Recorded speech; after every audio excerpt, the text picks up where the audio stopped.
Euh, Voyez-vous la muraille, hein?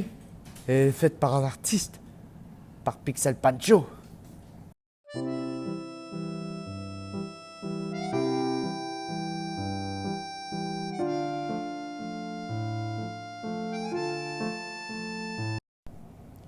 Qui est Pixel Pancho? Eh bien, Pixel Pancho est un artiste italien. Il a fait ses débuts en art grâce à son grand-père qui lui a montré les bases. Mais il vint plus tard à intégrer l'Académie des Fines Arts Albertina, puis l'Académie des Fines Arts d'Espagne où il reçut son diplôme en art. Dans cette œuvre, on voit qu'il n'y a pas de perspective, mais il y a de l'ombrage. Bravo! Le style de Pixel Pancho est très reconnaissable, puisqu'il inclut toujours un robot dans ses œuvres.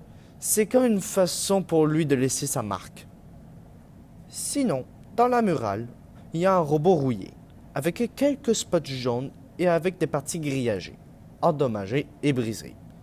Le robot est composé majoritairement de formes rondes, comme un cylindre et des cercles, et de formes cubiques, avec des coins arrondis. Il y a aussi un mécanisme à l'intérieur du robot qu'on voit par les trous. On remarque aussi des vignes bleues qui ont grandi sur le robot ainsi qu'un être humain qui tient devant et vers le robot un bol de ces mêmes vignes bleues.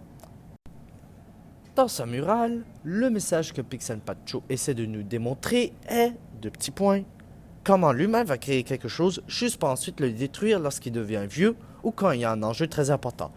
La création étant représentée par le vieux robot qui n'est pas tout à fait mort, ainsi que l'atrocité humaine par, eh bien, l'humain qui tend des vignes bleues qui gruge le robot? Ouais, qui aurait pu deviner? Et vous, qu'est-ce que cette murale vous dit?